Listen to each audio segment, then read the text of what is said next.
Dr. Martin Luther King, you are the youngest person ever to receive the Nobel Peace Prize. People all over the world have followed your struggle on behalf of your race and the development of what you term the Negro Revolution in America with great interest and sympathy. On the other hand, we are aware here that we are a small country with a homogeneous population, far removed from the actual scene of your struggle, and that our comparative innocence in the context of interracial relations is as largely due to geographical and historical factors as it is to whatever may be in our hearts.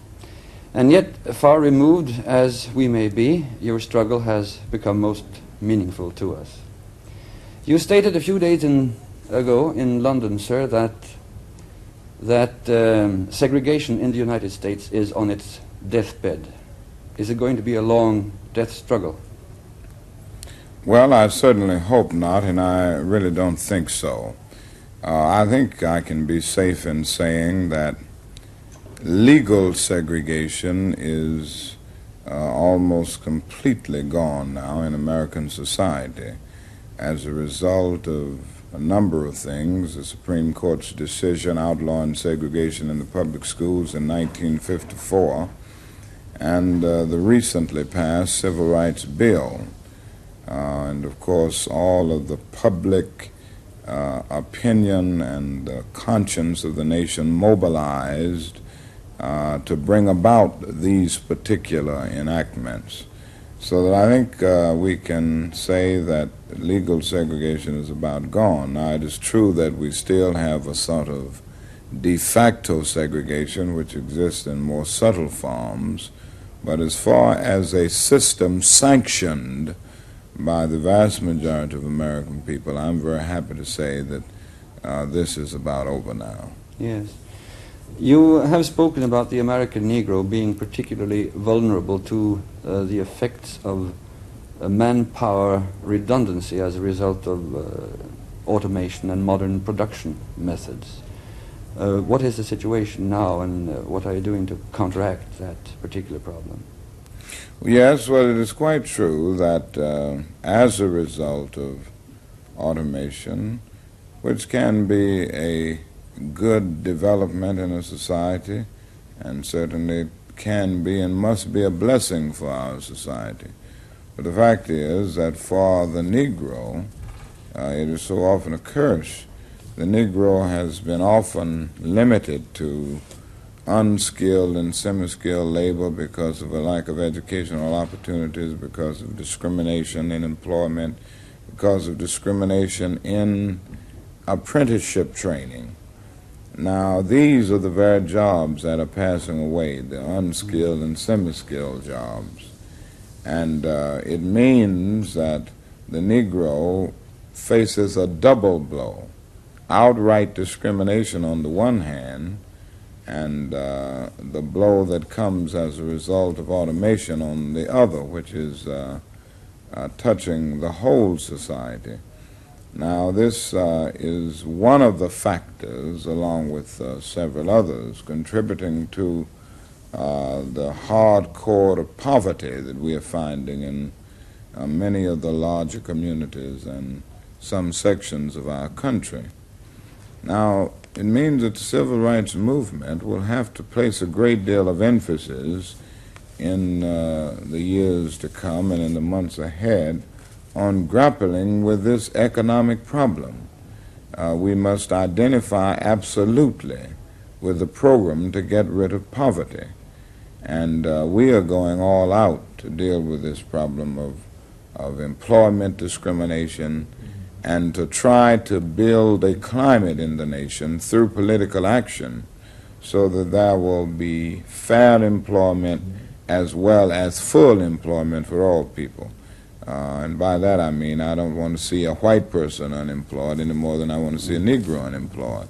So I think we've got to be as concerned about full employment as we are about fair employment. And the only way that this can be done is through developing a program that will bring the necessary pressure to bear on the federal government so that the federal government will put the kind of money into programs to get rid of poverty and will go all out to have massive retraining programs and massive public works programs so that everybody can get back to work. Now, the dignity and discipline of the part of the Negro Revolution which you represent is one great admiration. And on the other hand, we have seen understandable yet ugly clashes between white and colored people in various parts of the United States. Would you say that the assassination of President John F. Kennedy has created a feeling of insecurity to the extent that this may be called a setback for the philosophy of nonviolence? Well, I wouldn't say it in that sense. Certainly the assassination of our great president came as a great blow to all of us. It was one of the most grief-stricken and shocking moments that we've ever faced in the history of our nation. But I'm sure that the vast majority of people in the United States would go along with the findings of the Warren Report, which said that this was an act committed by a demented mind and not an act committed by individuals engaged in a conspiracy. This means that it was not directly tied to the civil rights struggle. And although President Kennedy had taken a very forthright stand by presenting and calling for the Civil Rights Bill, his assassination cannot be attributed directly to his stand in the civil rights struggle or on the civil rights struggle. So we didn't consider it a setback in that sense. We considered it a setback in the sense that too often our nation has tolerated violence and created the atmosphere for this kind of thing to take place. But to take a recent event now, the bail granted the sheriff and the other people involved in the murder of the 3 civil rights workers in Mississippi, won't an event of that kind reduce perhaps the number of adherents to the non-violence principle? Well, there again, for Mississippi, the very arrest of these men represented a step forward. It doesn't represent a step forward if we look at it under the scrutiny of justice in all of its dimensions, but when you look at it in the state of Mississippi, a state that has trampled over justice in so many instances, then the very arrest of these 22 men, including the sheriff and the deputy sheriff, represented some degree of progress, and it says that the federal government is going to become even firmer in dealing with perpetrators of these acts of violence against Negroes. Now, of course, they will have to stand trial, and I would hope that they will get convicted. However, I must be honest enough to admit that it's going to be difficult to get convictions in Mississippi. Now, I think on the question of whether this dampens one's spirit or one's commitment on the whole question of nonviolence is a very important question.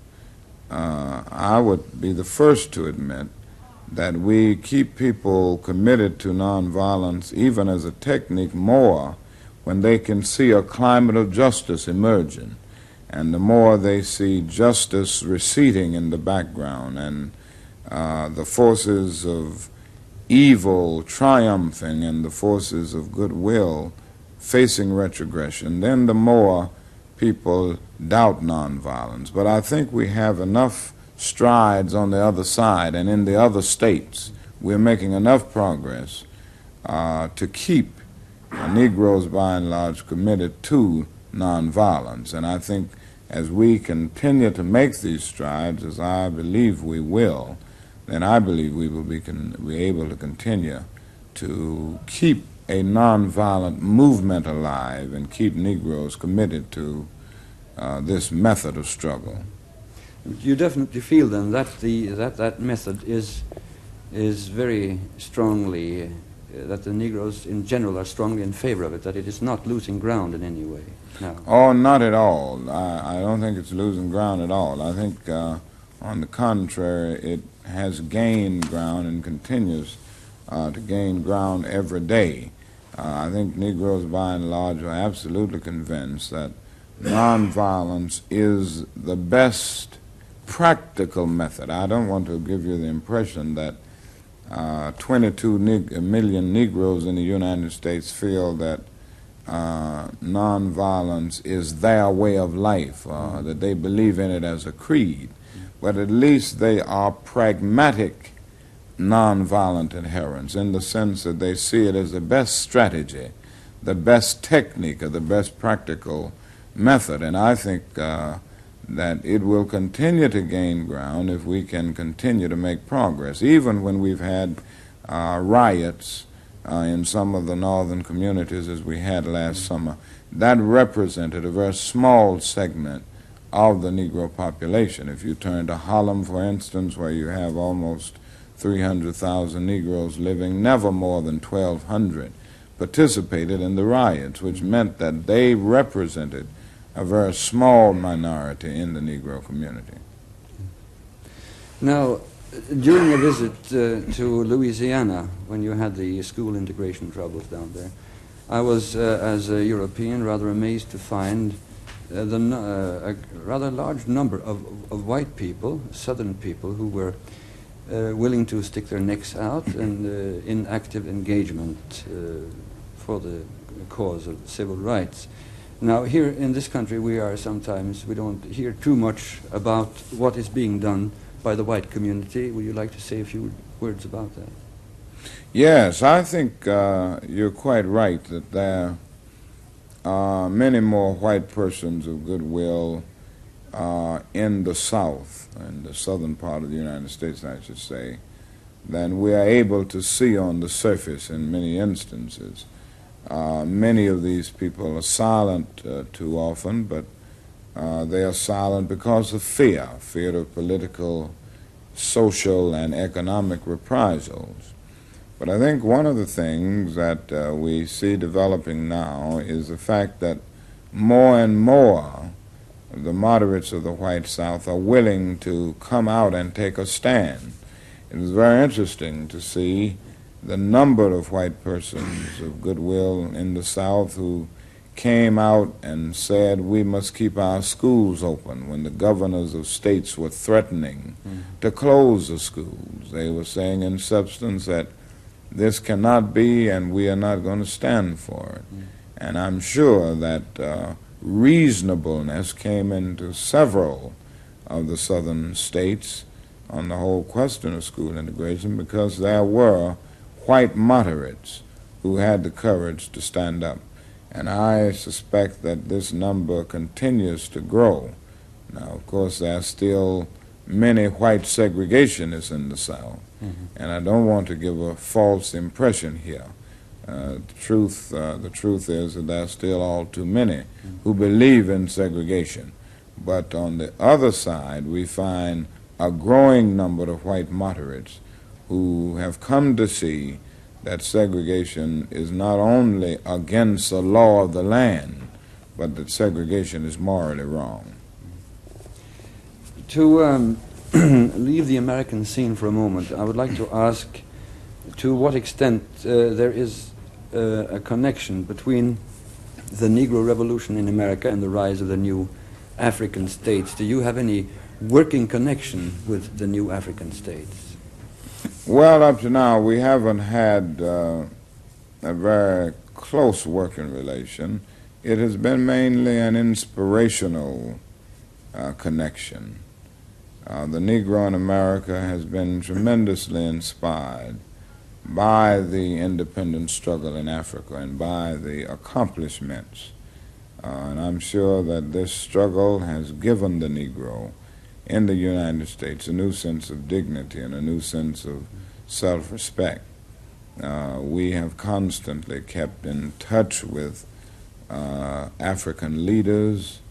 Many of us in the civil rights movement have visited Africa in order to identify with Africa more And I think now that is a greater concern than ever before in bringing about the kind of identity and the kind of cooperation that we have spoke of so much in the past. We just organized a civil rights leadership conference on Africa, the purpose of which is to bring the civil rights movement to the aid of and the support of the African independence struggle, and to urge our government to put more of its resources into assisting the African countries to rise from the poverty and other conditions that they face to the level of economic security and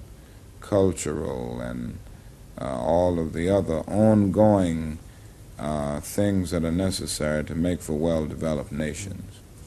Now, we read here recently that this organization you talked about, the Leadership Conference on Africa, had sent a petition to the United States government concerning the present situation in the Congo, and you were one of the signers of that petition. Of course, many people here have read about the atrocities in Standerville and so forth, and did regard, based upon the information that we get here, the action, the American-Belgian action, as a humanitarian action, so to speak. Would you like to say a few words about your stand on the Congo situation? Yes, I would like to say something about it, because I think it's often misunderstood, that total situation.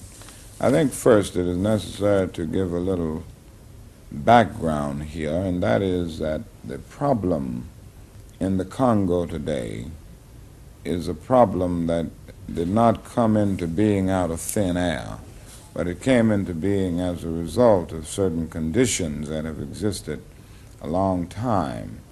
The harvest of violence that we see there came into being as a result of seeds of exploitation, of injustice, and man's inhumanity to man planted many years ago.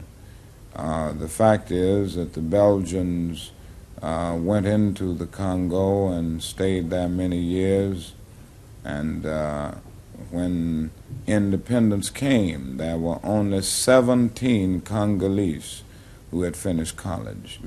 This meant that the Belgians were in the Congo gaining something mainly for Belgium and not as much concerned about the Congolese, because there would have been educational systems that would have educated more people. So we must see the social neglect and the lack of social concern that existed there for so long. I think the second thing that it is necessary to say here is that I'm opposed to violence.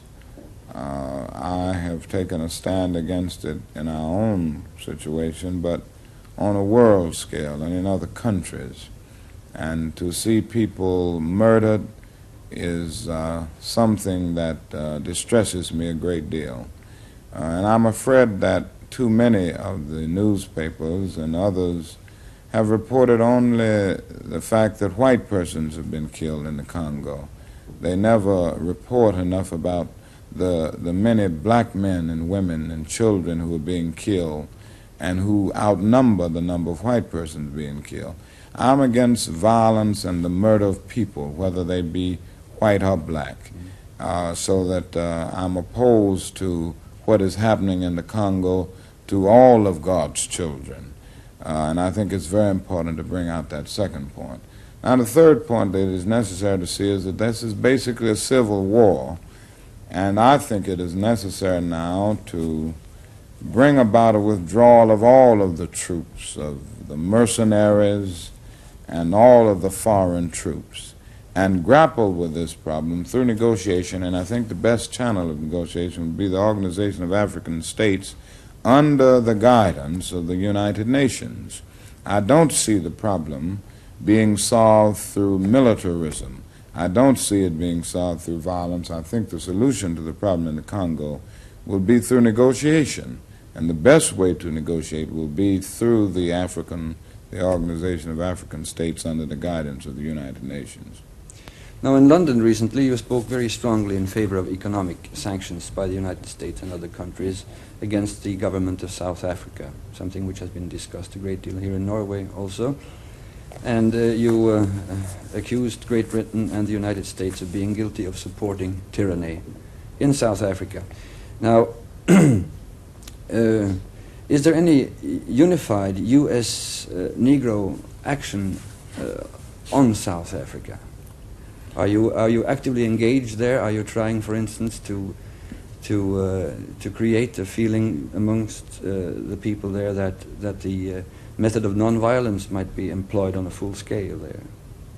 Well, there isn't at this time a movement working to grapple with the South African problem in the United States.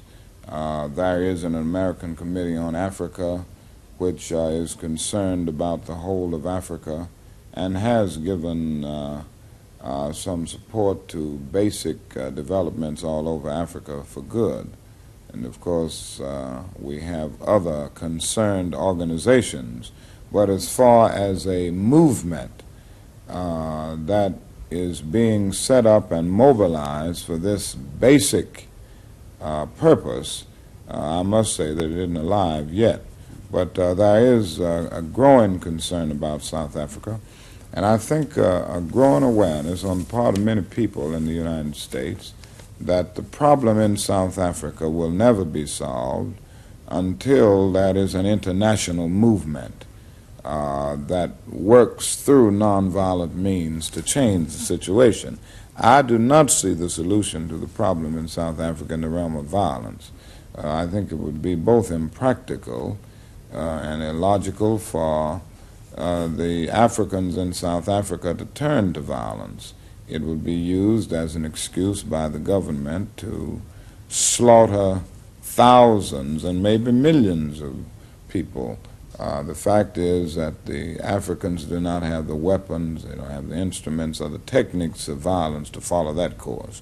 But I do believe that a movement from nations all over the world boycotting South African goods would cause the South African government to change its apartheid policies, not so much out of a sense of morality, but out of the sheer desire and quest to survive financially.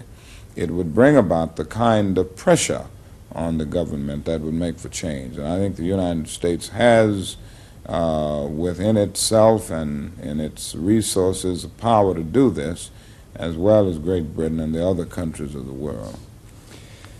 Now, I understand that during your brief visit in London now, something rather significant happened, inasmuch as the colored minorities in Britain formed, as I understand, at the spur of the moment, a new organization. Isn't that correct? Yes, it is. It's no secret now that a color problem is developing in Great Britain. More than a million immigrants from colored communities in the Commonwealth have come to Great Britain within the last few years. And this has brought about some problems in housing and jobs and other areas. And the colored peoples of Great Britain are now aware of the fact that if they are to solve this problem, they've got to get together. So I met with leaders from Africa, from Pakistan, from India, and the West Indies, and talked with them about their problems, tried to share with them some of our experiences in the States, and advise them on some of the things that could be done. And after our meeting, they immediately called another meeting and organized themselves the first time into a united organization and movement to grapple with the problems there in England. We have very little time left, but I'm going to try to squeeze in 3 more questions, if I can. And one is that we have just had the opportunity to listen to parts of your sermon from Amsterdam. And many people here think that one of the great challenges which you have brought about is the challenge to the church all over the world. You have stirred up something there, and Would you like to say something about the challenge to the church? Yes. Well, I think it is very necessary to say that the basic social evils facing our world are the evils of war, the evils of poverty, and the evil of racial injustice. Now, the church is the chief moral guardian of the world and of the community.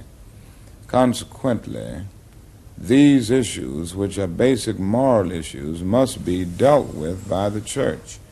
And I think it is very unfortunate that the church has often aligned itself with the status quo, has often allowed itself to be the tail light instead of the headlight, and has remained in too many situations an echo instead of a voice. You're beginning to see a change here.